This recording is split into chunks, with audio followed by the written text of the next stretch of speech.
After several days of pleasant weather, we were hit with more snow today. The kids and I walked to school in snow pants and hats and mittens, and I'm not gonna lie, it was a little disappointing. But then I heard the birds start chirping and playing, and they looked so happy, and it made me think that maybe they knew something we didn't know. Even though there was snow on the ground, they could feel spring in the air. And it really reminded me how we are told in the Bible to walk by faith and not by sight.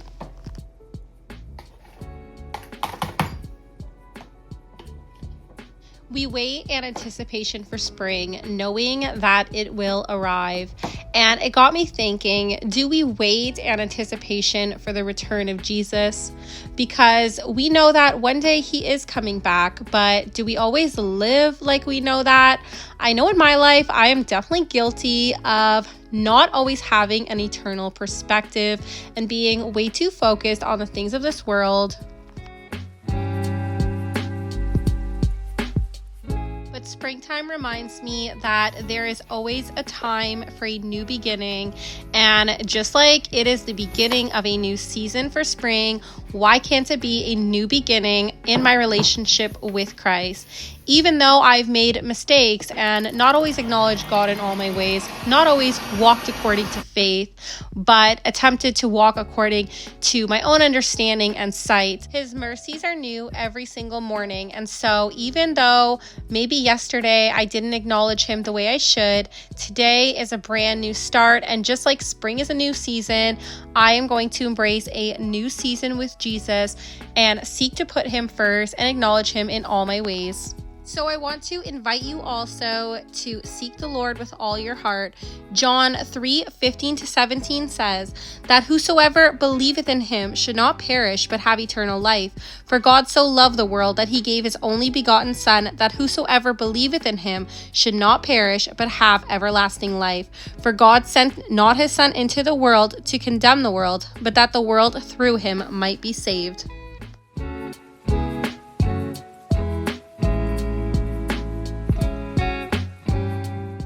Also been experimenting with new hobbies in this season, and what I am working on right now is trying to create perfect macarons, which macarons are quite difficult to make.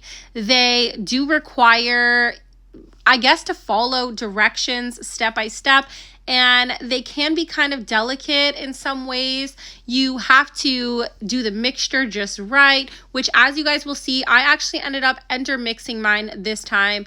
And if you guys didn't see my first video, Learning to Bake Like a Pro, it is going to be a new series here on my channel where I experiment with baking new things and also just in general learning traditional homemaking skills. And I feel like baking is one of those things. I think we all think of baking when we think of traditional homemaking skills, and baking is just something I want to get really good at. I think it could be a blessing to make treats for people, and it's just something I really enjoy doing. So definitely go and check out that video if you haven't already.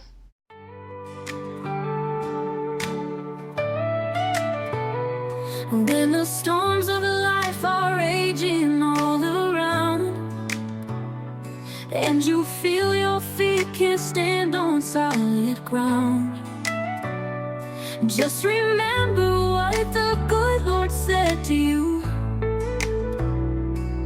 Hold on to his promises, he'll pull you through. So here is another mistake I made in the macaron process. You are actually supposed to pipe pointing downwards. So if you guys ever feel like doing macarons, make sure you pipe downwards and kind of almost press the little piping thing kind of into the mixture, if that makes sense. But yeah, that's a mistake I made, which I didn't realize until later on. So yeah, this little circular motion does not work. And they kind of end up looking like the little poop emojis. So we don't want that. That is not delicious. So anyways, we live and we learn. Another mistake I made this time was I actually underbaked them a little bit. And it's because I thought they were browning, but I think what I was seeing was just the color and I just got confused. But it's fine. They still tasted delicious, and this will be a very delicious learning experiment at least. So I am gonna have to take a little time in between these because they are quite high in sugar. I don't want to be eating all the sugar, but they are certainly fun to make. Maybe I will bake some and give them away as a little gift or a treat. Maybe someone will enjoy that.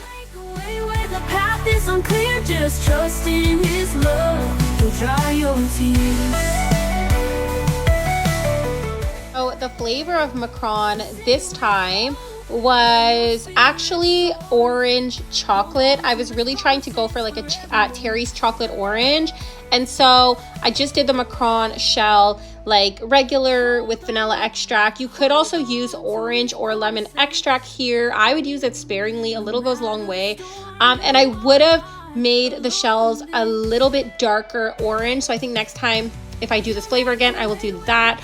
And I did an orange zest chocolate buttercream, which you guys, it was amazing. Such a delicious, like summery type of flavor, perfect for spring. So definitely go ahead and try that.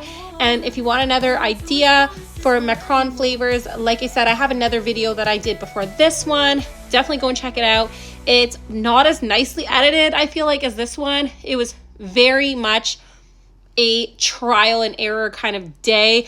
And even though this one was 2, I didn't end up filming a whole lot of the actual process of making the macarons because I was just so overwhelmed with learning everything, learning to use my new mixer, and learning how to use a piping bag. And obviously I'm still learning how to do that. Like I said, I did screw up the technique here.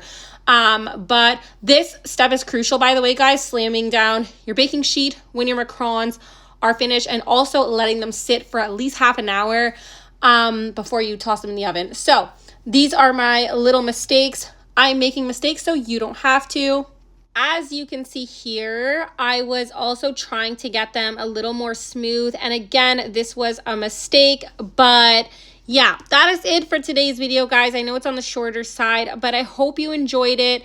Hopefully this will motivate you as you get into spring, both in your homemaking and in your time with Jesus. But thank you for watching. God bless, and I will see you in the next one.